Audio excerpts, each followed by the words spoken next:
Welcome to Who Are You, a CSI podcast. I am Lauren, and I've seen CSI thrown through around 3 to 4 times.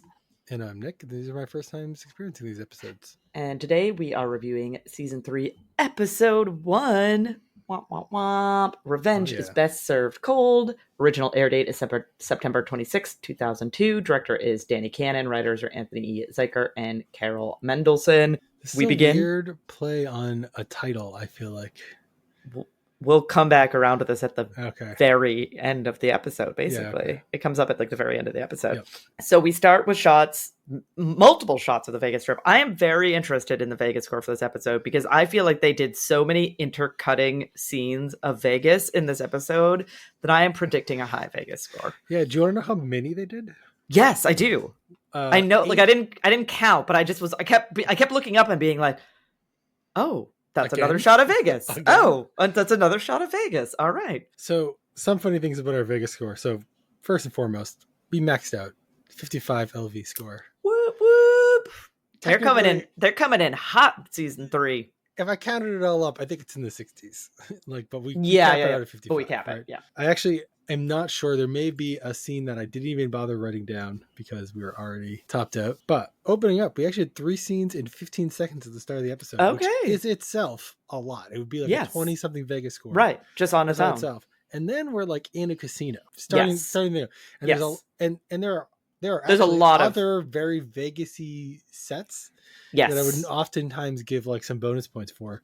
So like without the extra 5 scenes covering 16 more seconds of the episode, we spent over 30 seconds just watching clips of the Vegas strips. Okay. All right. This episode, we would already be one of like a really respectable high score. Yeah. But yeah, no, there were 8 total scenes over like 35 seconds of Vegas scenes, and there may actually, I don't remember if there's one towards the end, but I did a subtotal when I knew we were over the cap, and then I didn't add to it, and I think there were like 10 minutes left in the episode at that point or something, and so if there was any at the very end, I didn't actually capture them. But yeah, it was very Vegas-y, and all I can think is like I felt like it was a little like this the start of season 2.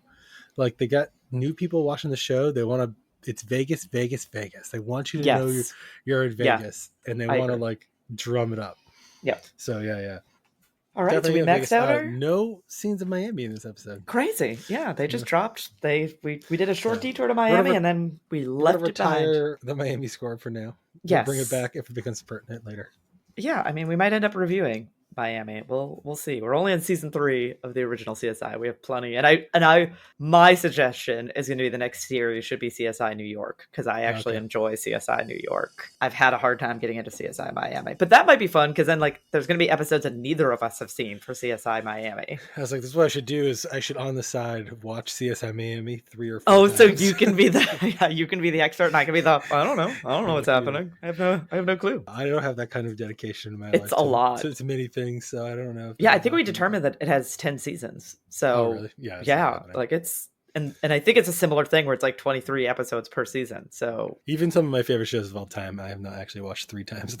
That's fair. Totally fair. I'm not I'm always amazed. I'm like this with music too. I can't just passively absorb things. So we go from our max Vegas score to a poker room, and there's a group of people playing poker, and Nick and I share a spot the guest here. We went to dinner last night together, so we did discuss this ahead of time. Sorry, spoilers. We spoiled it. We spoiled it. But I have 2 spot the guest stars in this one poker scene. So my individual spot the guest star is, I think his character name is Grinder. Yeah.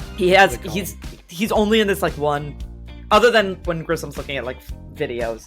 This is the only scene that he's in. He doesn't end up being a main character in this episode. Grinder is Doug Jones, who I know best as Saru from Star Trek Discovery. So that is my individual spot the guest star. And then we share the spot the guest star of a one Todd Stashwick, who plays Matt in this episode. Yes. It's not a small role. No, he's quite a few scenes. And I think both of us, we were discussing this a bit last night, both of us didn't necessarily immediately recognize him from his appearance, because he's much younger in this than what the two shows that we recognize him from, but more so his voice. Like he has a certain like cadence when he speaks, and he has a very I don't want to say very particular voice because it doesn't seem that unique, but it is somehow. He has a very yes, he has a very recognizable voice, and so that was my initial. Is that him? And then I looked, and I was like, it is. I know him primarily from Star Trek Picard. He was in show. Yes, he was in the third season, the latest season of Star Trek Picard. But that's not where Nick knows him from. No, I know him from one of my great guilty pleasures, this WB television or CW. You do love your CW television. He's in a series called The Originals, yes, which is a spin-off of a show called Vampire Diaries, which more people will have heard of and will be important later on. Spoiler alert. That comes up later on in the episode. Yeah, he plays. I meant to check. I'm pretty sure his character has like a southern accent in the originals. I think you're right. I did, and it's funny. I watched the originals. I did not recognize him from the originals, but I do remember that once you mentioned it, I was like, oh, right. I do remember that character, and I am fairly certain that he speaks with like a southern drawl. Yeah. Also, a show I often quote or find guest stars in that he is also in is Heroes. Okay, see, I never watched Heroes, so I would definitely not recognize him. So I recognized him from Star Trek. He says he's in 6 episodes of Heroes. I'll be honest, right now I'm kind of like, I don't remember. I don't know.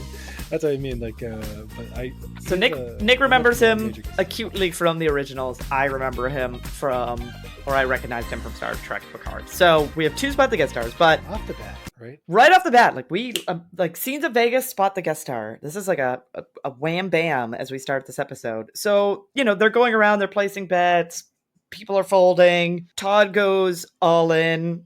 Actually, his character name is Matt. I put Todd because I didn't know what his character name was, but Matt is his character name. I'll try to refer to him as his character name. Matt goes all in against Candyman, this older gentleman who's sitting at like one end of the table. And as Candyman goes to like go all in, like he's like starting to like push his chips towards the middle of the table, he seizes, as the Candyman can, he seizes and he dies. This brings us to Grissom in the casino. Warwick approaches him, and we have a very quick scene, but I had to note it. Hank walks past, and Warwick says, like, oh, hey, Hank, like, what's going on? Really? And Hank says, can you, like, is Sarah here or something like that? And Warwick was like, no, she's on her way or something. And he's like, oh, can you tell her I said hi? And then he walks away. It's a very quick scene. And I was like, oh, that's a nice little, like, throwback to earlier episodes with Hank.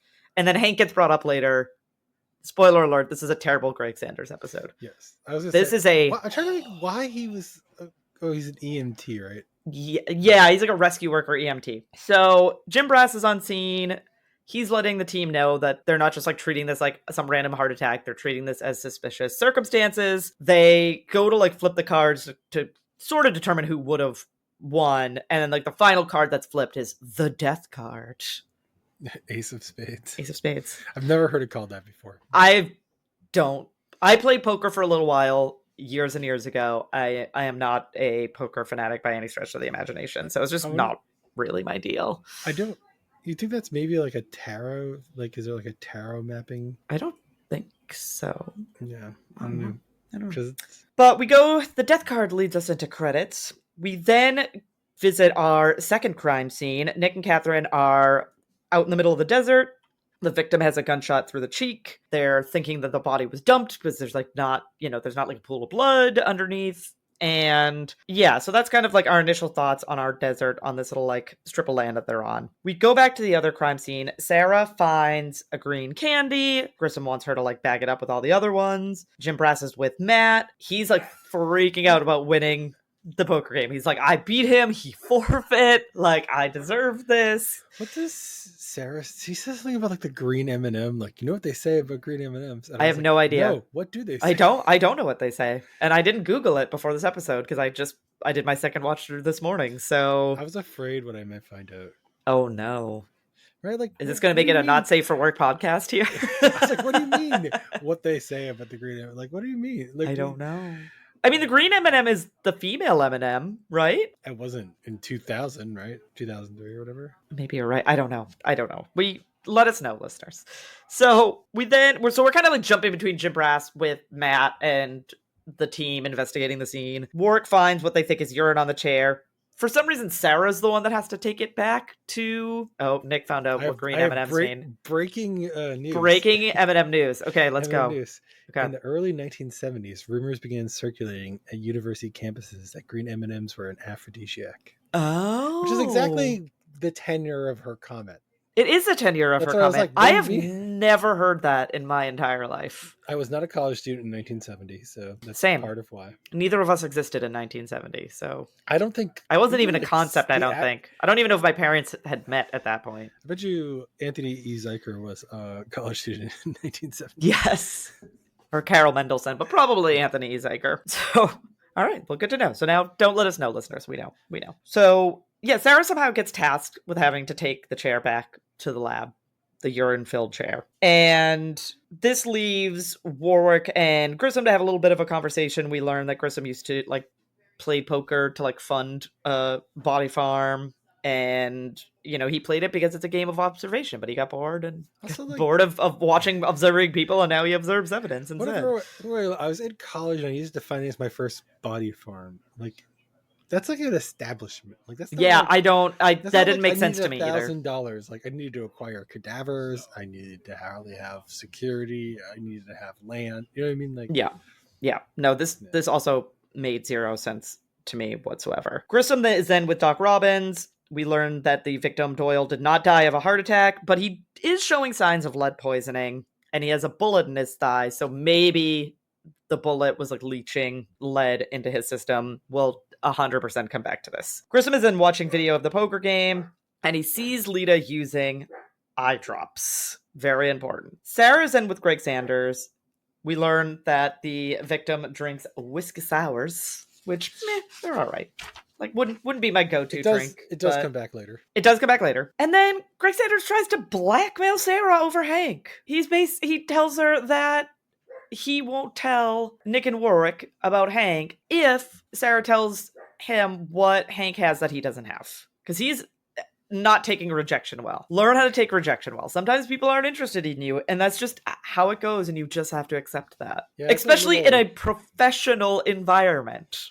It's a little weird. It's just an icky kind of scene. They don't have that kind of established relationship. No. Well, no, not to this degree. I mean, they get lunch sometimes. We know, she's invited him to lunch, or she's supposed to, meet him for lunch. So, we know that they have some level of, friendship, a friendly relationship. But this is totally overstepping those bounds. 100% stepping over those bounds.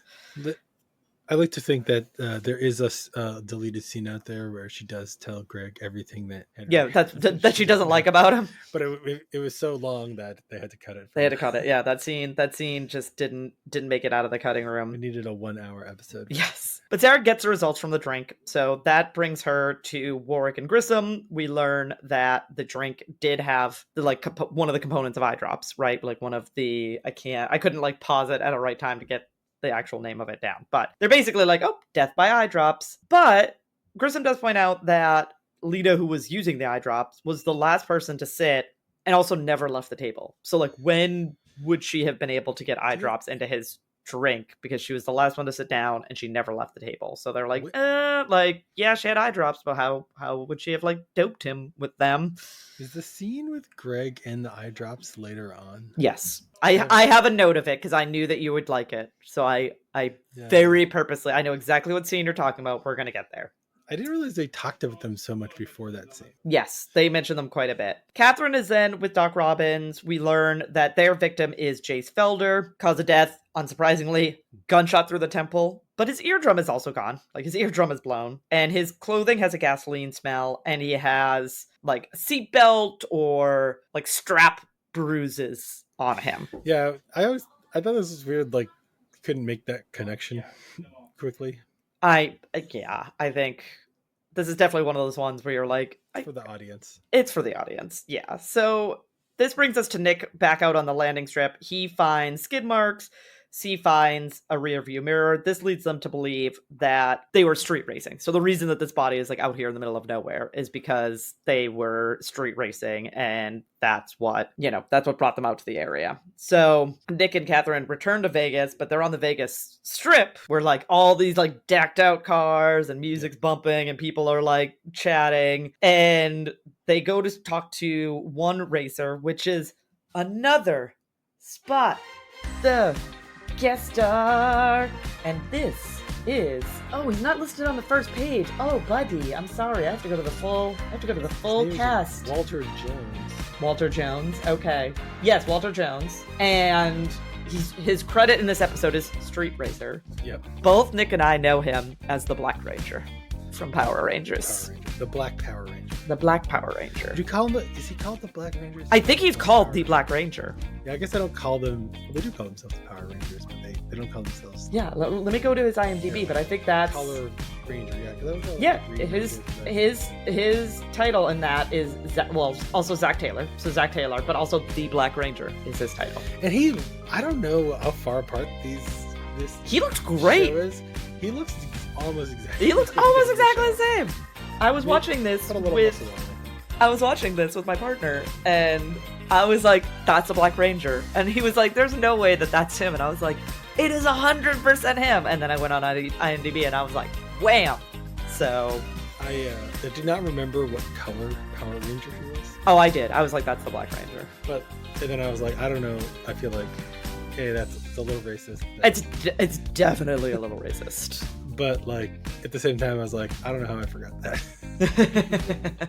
So they talk to him for a little while, and then another racer pulls up, and this is my fake Spot the Guest Star. I don't know if fake Spot the Guest Star is really the right way to say this, but this Thumpy G is Carmine Giovinazzo. He is one of the main CSIs in CSI New York.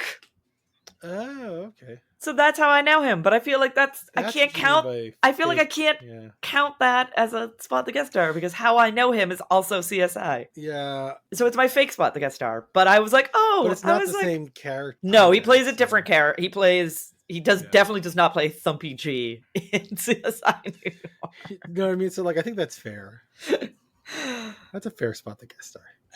I'm giving you that one. All right. Well, I appreciate it. So they talk to Thumpy G. I had the guy from Empire Records the other day who's a main character in the CSI Miami. That's true, but you didn't recognize him from CSI Miami. You recognized him from... Yeah, I mean, he could have been in a Empire procedural, Records. CSI show that was, not called CSI. Yeah. And it would have counted. That's what I said. Because it's a different character, it counts. Okay. All right. But... like, you can't be like, oh, I know that guy. He's Horatio from CSI Miami. Yeah. So Thumpy G, they talk to him for a little while. He ends up, giving them some info to help continue on their case. But before we get there, David is with Doc Robbins.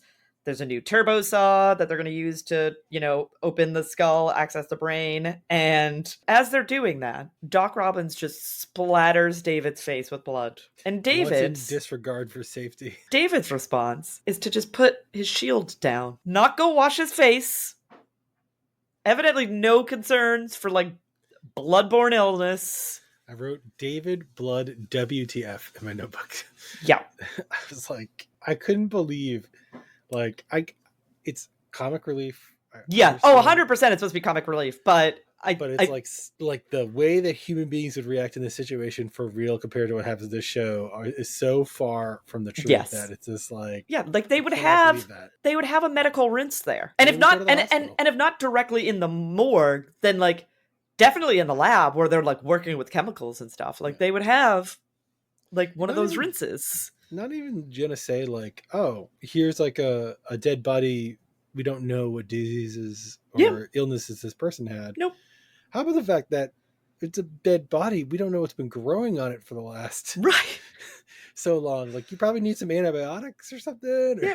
Yep. But no. In your eye, he how easy it is for things to transfer that way. He just puts his shield down and they continue working. But we do learn in the scene that he died of a stroke. He had herniation in his brain. He died of a stroke. We'll learn more. We'll return to this in a little while. But before we do, we go back to our other crime. Catherine and Nick are at a mechanic, a one Michelangelo, and great. They have this whole. There are all these connecting threads in this episode, and at first I just thought it was laziness, but now I think they were trying to do it on purpose, and they're just like, oh, this guy's a legend, and then they refer to like artistry, and then they have like one of the named four great Renaissance painters is the guy who is an artist or a Ninja Turtle. I mean, either. Definitely not a Ninja Turtle. Is he not? Michelangelo's not? No, this guy just does not look like okay. I was like, wait. Yeah, Michelangelo is your pizza-loving, surfboard riding, nunchuck wielding, orange headband wearing. Yes, but we learned that this Michelangelo did sell the car that Jace was riding against, a blue Honda with tinted rims and windows. Billie Holiday. And and he sold it to some quote-unquote punk kid who didn't want any customization, just like walked in and was like, I want a car right now. Like, what car will you sell me that's just like on the floor, ready to go? And as they're talking to him, he's saying like he doesn't have the receipt, yada yada. The detective calls, lets them know that they found Jace's car. So that has been discovered. Greg Sanders and Sarah once again back together. This is where Greg Sanders asks if the eye drops were used on nipples. Well, and Sarah, having no clue what's going on, he's like, I think he opens up with like, oh, my old mistress or something. And no, he literally goes like, oh yeah, I think he does. He says something like, oh, my old friend or my old mistress. And then he asks Sarah, were these used on nipples? Yeah. And Sarah's like, oh my gosh, like the person who owned these eye drops like could be your grandmother. And Greg just kind of like laughs and is like, oh, it's like an old case. Like, don't worry about it. It's a case from the first episode. It's a case from the very before Sarah was part of the team. So she wouldn't know about the case. Yeah, I picked up on that as well. As like, oh yeah, I guess Sarah wasn't there in that scene yet. Nope, she wasn't there. And so I have a new symbol in my notebooks for a new little thing. Is it our cringe score? No, I'm gonna call these callbacks. Oh, okay. We're far enough in. We're in season 3. Yeah, we have callbacks. We're making references to past seasons and past episodes. Okay. So I made a little phone icon. Nice. For people who are old enough to remember phones that you hung up on the wall. Or like a pay phone. It looks like one of those classic. Yeah. U-shaped, I guess, or C-shaped phones. And callback. I like Season 1, episode 1. I don't know if I'm ever going to be able to figure out. There was a couple, I think, at the end of last season where we made some references to prior episodes. Yes. So I don't know if I'm going to be able to remember them all, but. All right, but this was a solid callback. I like it. And then Grissom is with Ronnie. He brings him like a basically like a looking glass of the tinted glass. Oh, how did I miss? Okay, I totally skipped over a note. I apologize. So wait, did I skip over a page? I feel like I'm missing like a whole scene where. Yes, I did. I skipped over an entire scene. Wow. Okay, because I was like, wait a second, we didn't talk about this. So sorry, this is going to be a little bumpy here. I'll go over the scene very quickly. Jim Bass and Grissom at the casino with Lita. They realize that she's wearing only one contact lens. Weird. And then that contact lens is tinted. And then they end up being like, hey, we need to take that contact lens and we need to take all of your eye drops. Yep. There we go. That's the scene I missed. I apologize. Now this scene makes sense. So that's where he gets the eye drops that he yes. Then Greg Sanders. Yes. Yes, because they just came from collecting. Yep, I think I need to use a different color pen. I think it sort of bled together when I was going through that. So I apologize, listeners. We got a little jumbled there. So Ronnie brings like a circle of this like tinted glass, and then we realize that the aces were marked with green. Like if you look through the colored glass, then you could see like on the corners of the aces that they were marked with like this little like green smudge, which was like lip. We end up learning his lip balm. Ronnie is like, I love glass, or like glass is my life, or something. But he's a paper guy. Yeah. He's the paper guy. What are you talking about? Ronnie, stay in your lane. Does he use glass to look at paper? I guess I don't know. I'm not really sure. It's like, I don't know. And then he doesn't know how many aces are in a deck of cards. Yeah, it's weird.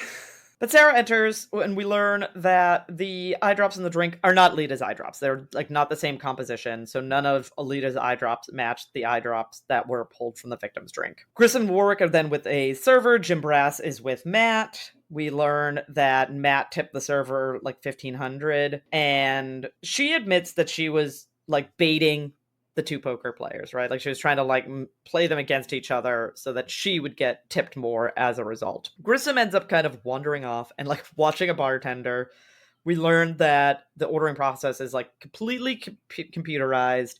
The alcohol isn't even like right there. It's like in the back of the house. It's like fed through like a giant soda stream. Yeah, like basically those things, like the soda machines that McDonald's use. Yes. They put them in a different room, which I'm sure is true, but I've never seen that before. I can't say that I have either, but I wouldn't. But I will be in Vegas in a month, so I'll let you know. Nowadays they have robots, so they use those things. True. So. That is true. Warwick is continuing to talk to the server. He wants to see inside of her purse. She relents and she pulls out eye drops. She gives up this way too easily. She gives this up way too easily. I also want to say that this is like the second or third time in this episode that with no warrant, they're like, you have to give me that stuff. Like with Lita, they're just like, give me, you're going to give us your contact lens and your eye drops. And I'm like, under what orders? Like, what are you talking about? Like, I don't understand. She was at the scene of the crime, so, and I know Jim Brass is there, so maybe he can like take it in under like probable cause or something. But like this scene, I mean, Work is just asking. Yeah. And this and she says no. And she says no at first. Funny. Yeah. And then it's like, and then she just caves, and I was like, you could easily get rid of those same eye drops and just not have them on your person. The next time they come and like, they're like, oh, we think somebody, he says, we think somebody put something in his drink. Right. And it's like, you did. Right. Yeah. Get she rid knows of that evidence. Yeah.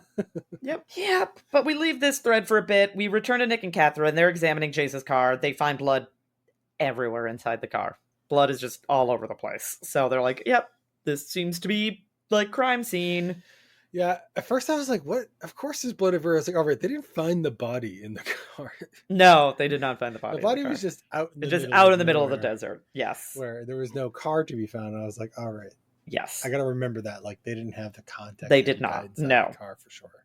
And this brings us to Nick and Catherine with Mr. Masters, who found the car in interrogation. And he just willingly admits that they found the car. They took the car. They left the body there. Guy was already dead. Like, not their problem. Like, no need to call the police or anything. Is this our phone a friend? Yes. It's your, but it's your, yes. Oh, yeah, because it's not technically your spot to guest star. So, As I mentioned earlier, I was watching this episode with my partner, who, not a big CSI fan, I don't think. But I was like, I needed to get this watch in this weekend. And I was like, hey, we have to watch this episode. So, this is Brent Hinckley. And my partner knew him from Oh Brother, Where Art Thou?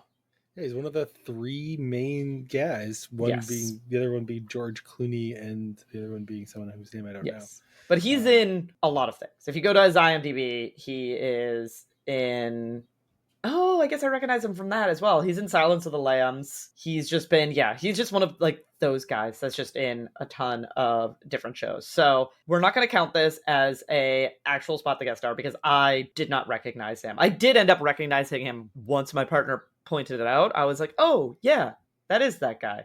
Totally makes sense. Wait, is it that guy? I don't think it is that guy. I'm going through his IMDb right now, and I'm not finding Oh Brother, Where Art Thou? We had this conversation last night, and then I was like, okay, yeah, he does. I rewatched it. I was like, yeah, he kind of does look like that guy. I don't think it is that guy. He's not. That guy's name is Tim Blake Nelson. Oh, my partner led me astray. And they do look a lot alike. Do they look a lot alike? I'm sure they do.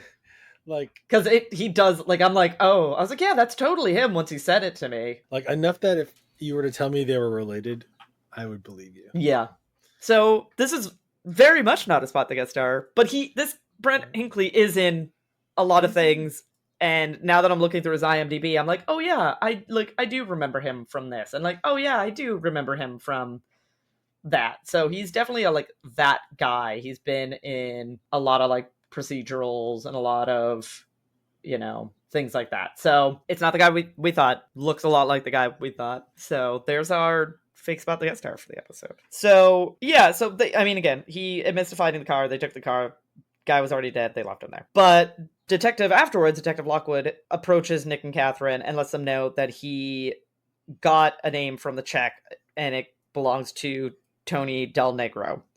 This brings Nick and Catherine out with Tony, which is another spot the guest star. This is Ian Somerhalder. I would say I don't know. It's hard to rate these, but I would probably say this is the biggest. I would say this is probably the biggest spot to guest star. More people will know who this is. I agree. Of the general American populace. I agree entirely. So we both know him primarily from The Vampire Diaries. He is one of the brothers. He's Damon Salvatore. Yes, bring back the reference from the originals. Yes. I guess he was also in Lost. He was in 32 episodes of Lost. So this is the funny part of this connection is that I saw his name in the opening credits. Oh, okay. Yeah. And so I knew he was in this episode. So when I saw that guy from the originals, I thought it was really hilarious that I knew that this guy from the originals was in the show. And Damon was in. Only to then find out I was wrong. Damon was never actually in an episode of the originals. Like he's in the Vampire Diaries, but he doesn't even like. No, he never makes. Yeah, he never guest stars on the originals. I was like, he was in at least one episode, right? Nope. So, nope. But they can get their 6 degrees of Kevin Bacon. Yes. Oh, 100%. Without needing to share that show because of CSI. Yeah. But Tony admits in this conversation that like I raised Chase, whatever, no big deal. Nick is out with the car. He realizes that new glass has been installed because it has less tint. Like one of the glasses has less tint than the other one. And then Nick comes back inside and he admits to popping off a few rounds through the sunroof. So he's like, oh yeah, I fired a gun in the car, but like I fired a gun in the car in the sense of like I just popped it through the sunroof. We all do that to get amped up. Yeah, he did a GSR test too. Yes. Right? Yes. And that's what kind of brought this on. We also learn from his father in this conversation that his wife / Tony's mother was murdered 2 years ago. And evidently those CSIs and detectives dropped the ball. They just... Must have been day shift. They just did not do their due diligence. I thought for sure they were going to throw, what's his name, the other supervisor under the bridge here.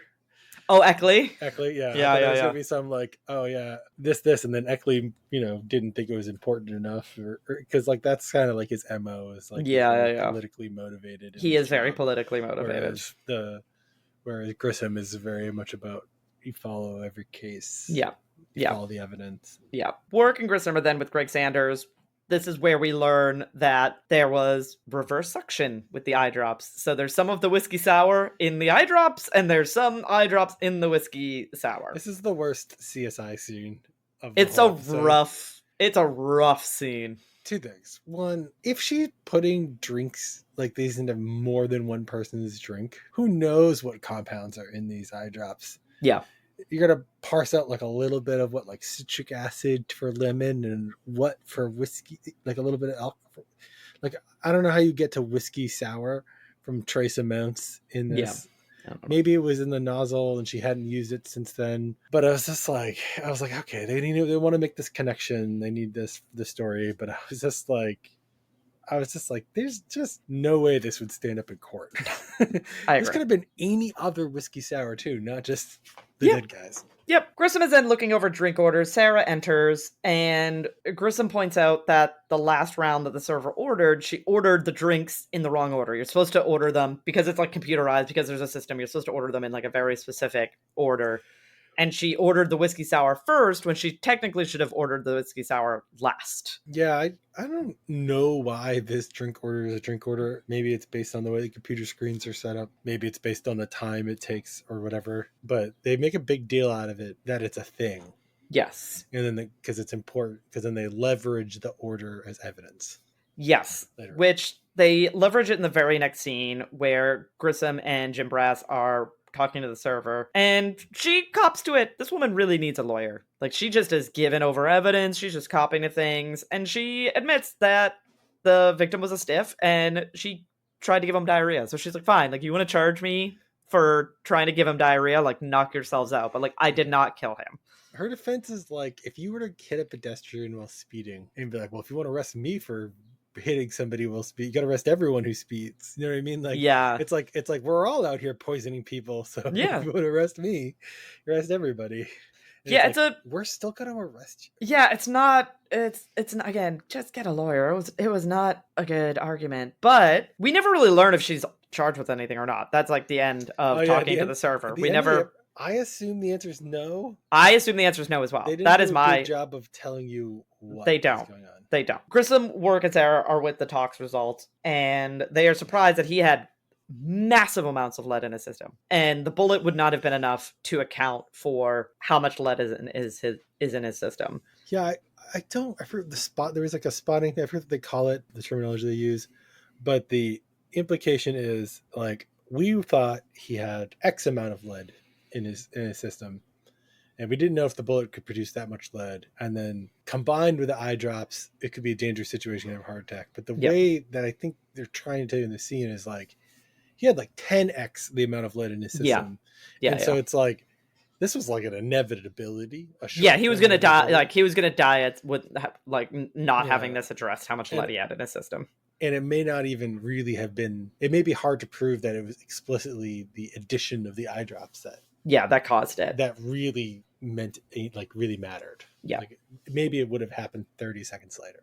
Yeah. Nick is then with Bobby, the ballistics guy, and the bullet doesn't have much to say, but it does have splinters on it, like of glass. Yeah. Right? And so they're like, we'll get there. They don't know. Oh, yeah. They don't know the match yet. They just realize that it has splinters at this point.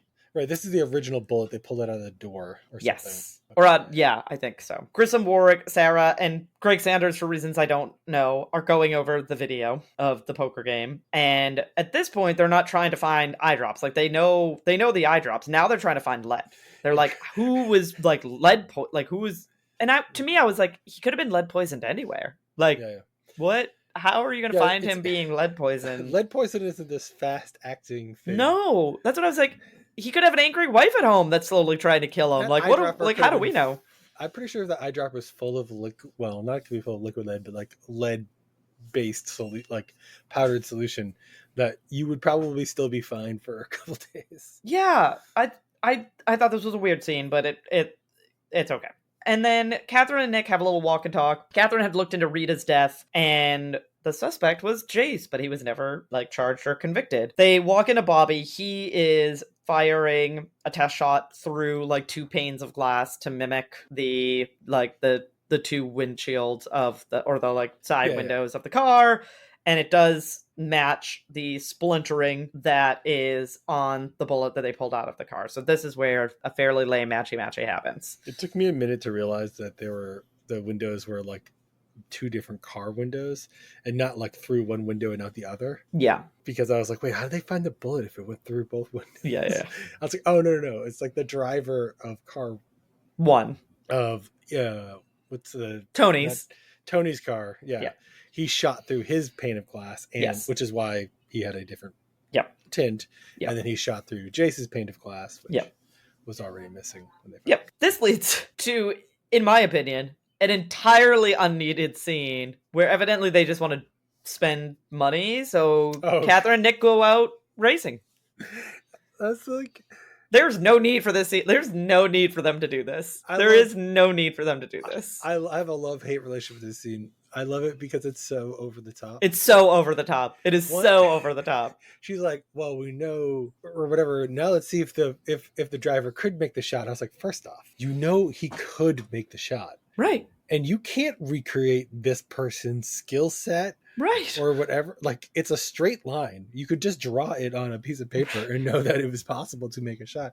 They also had no intention of reproducing the angle of the bullet or anything the angle of the head. They were just like, can we shoot a gun while driving a car? Let's find out. We just went through this elaborate setup. We're going to put two of our CSIs who are not driver trained into vehicles going really fast down a road. Yep. And we've set up this expensive laser gun equipment and we've wired it to the car because there was no other way for us to know. That shot was made. I was like, this was the special effects department was like, we have an idea. Can we just run with it? And the director was like, sure. These are the same people who did the bomb with the different colors confetti scene. That's what this was. Yep. So it's definitely a scene. I'll say that. We have a short scene following where Grissom is testing the candies. Then we return to Catherine and Nick. They're with Tony in interrogation, and he is telling them the story about how Jace killed his mom in a street racing incident. Yeah, it's really good lawyering up in this episode. Yep. The title of this episode should be "You Should Lawyer Up." You should really lawyer up. Like you should get a lawyer. And he, similar to the server, just gives it up. He's like, yeah, he killed my mom. I killed him. And I just kept going. Like, I didn't even stop. Speaking of titles, is this where Catherine goes like, "Revenge is"? Yes, this is where she's like, "Revenge is best served cold." But the quote is, "Revenge is a dish best served cold." Yes, I wonder if it's if that's like monetized somehow. Yeah, do you know what I mean? Like, I wonder. Or that title was used in like another show. Yeah. So they didn't want to use it. Or maybe I'm wrong. Maybe my perception is it's a dish, and that's like a. I think it's Revenge is a dish. I think Revenge is a dish best served cold is how I know it. Yeah, I mean, it's definitely for me the way I think of it. But like sometimes these things have like many versions. Yeah. And like sometimes they're like regional too. So like, it could be that. Yeah, that's true. So maybe this is the Southwest version of the saying. But that wraps up that storyline. Storyline B, Tony did it. Very, very pretty Tony. Do you know that the phrase "revenge is a dish best served cold" may have originated in the 1982 Star Trek II film, The Wrath of Khan? Oh, I did not. Look at that. We're bringing all the Star Trek references into this episode. We got Doug Jones. We got Todd Stashwick. We have The Wrath of Khan. That's great. Yeah, I guess there's a lot of sort of like historical reference to this, but like the use of the word dish is very common. It dates back to like hundreds of years. Yeah. 1800s. Yeah. Okay. All right. This is some, not medieval, but like ways to throw some slight at people. Yeah. We then have Warwick and Sarah enter Grissom's office. They get a nice little lesson on chocolate. They also get a nice little lesson on lead raining down from the skies onto said chocolate, or onto the plants, and then absorbed into the chocolate. A lot of chocolate reference, like this was like a science. This was a science with Grissom moment, but with chocolate and lead rain. But Grissom calculates that he has been eating a pound of chocolate a night for 16 years. And thus, it was death by chocolate. How many calories do you think are in a pound of chocolate? How was he so thin? That dude was tiny. Like, if you do a pound of M&Ms, because that's obviously what they're supposed to be. They didn't want to pay M&Ms, so they didn't say M&Ms, but they're definitely supposed to be M&Ms. How many calories are in a pound of M&Ms? It's 500 pieces of M&Ms. Okay. So now I'm just going to find any M&M calories by pieces. One M&M is 3 calories, so it's basically your entire day's worth of food. Yeah. So he's going to die of a lot of things if the only thing he's eating is a pound of M&Ms. Yeah. The sugar's probably not helping him. Let's be honest, they aren't real M&Ms, or else they wouldn't have been lead contaminated. Because Mars Company, please don't sue us. We would never insinuate your product is deadly. People can eat a pound of M&Ms a day if they want to and not die of lead poisoning. I'm pretty sure if you ate like a pound of like peanut M&Ms a day, you might there's probably some trace chemical. I love peanut M&Ms. They're so good. I think nuts are like notorious. Like they have a lot of like big molecules in them, so that like the plant can like seeds always have a lot of weird molecules in them, so the plants can make all sorts of compounds when they grow up. Yeah, that makes sense. And that wraps up our episode for today. So Nick, what did you think about today's episode? I've officially started starring our episodes. We'll see if this lasts the whole season again. Okay. So I give it 3.5 stars out of 5, right? Out of 5. Okay. Unless I pull out the turn the dial to 11 later on if there's a very, very good episode. Maybe we'll have a 6-star if there's a really good episode. But yeah, no, it's 3.5 out of 5. And then our standard our relatively new standard rating, I would give this a play. It's not really like a big I wouldn't go back and rewatch it. I don't think I would skip it. It was fun. It was different. It was it had its weird moments, but it wasn't terrible. I think I'm in a similar boat. I think I will say that the rewatch was enjoyable. Yeah. So, but I don't know if this is one that I would like. I didn't crave the rewatch. Yeah, that's like I wasn't like I can't wait to like dive further into this episode. But it wasn't. I feel like if I'm not giving you at least 4 stars, I can't say.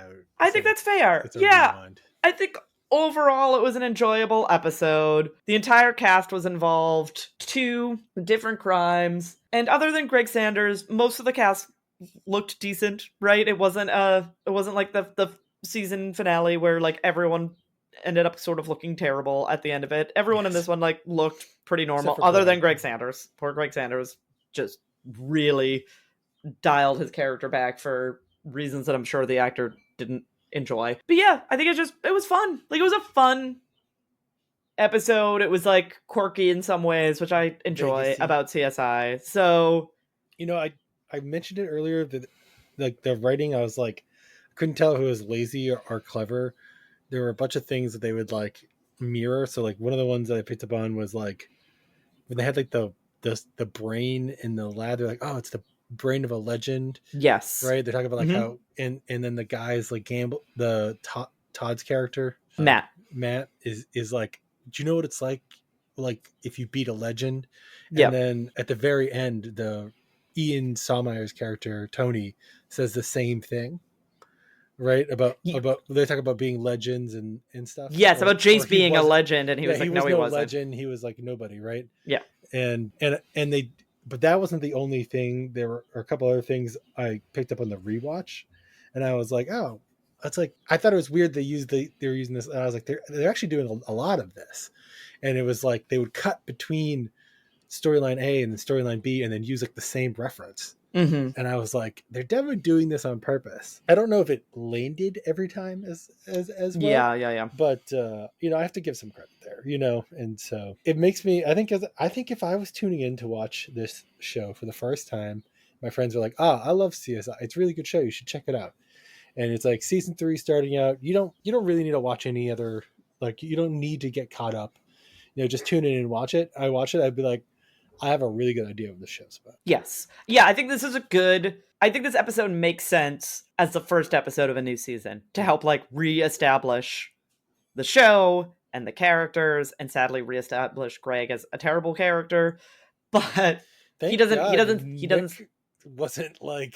Yeah, Nick was fine. He actually threw a little shade at Catherine. He's like, yeah, actually, I've been at the scene for a while. Yeah, like, I've been here. I've put the work in. Yeah, he's a CSI level 3, you know. That's true. That's the only thing.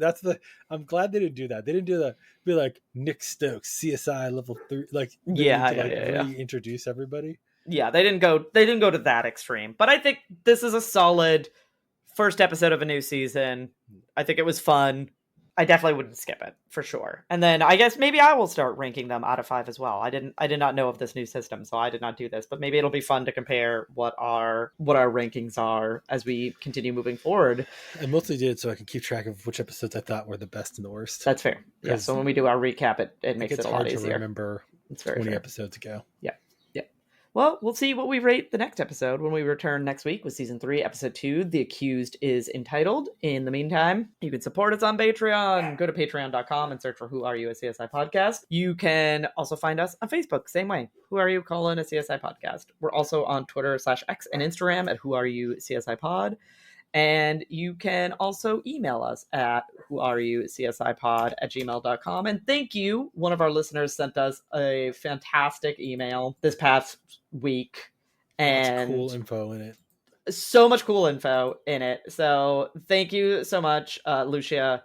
It was fantastic. I read it first because I monitored the inbox, but I forwarded it to Nick so Nick could enjoy it as well. And just a lot of really, really good information about some of the recent episodes and some of the questions that we had about it. So thank you a lot. That was great. So if you also want to reach out to us via email, please feel free to do so. We monitor it frequently, but otherwise we will talk to you next week. No spoilers. No spoilers.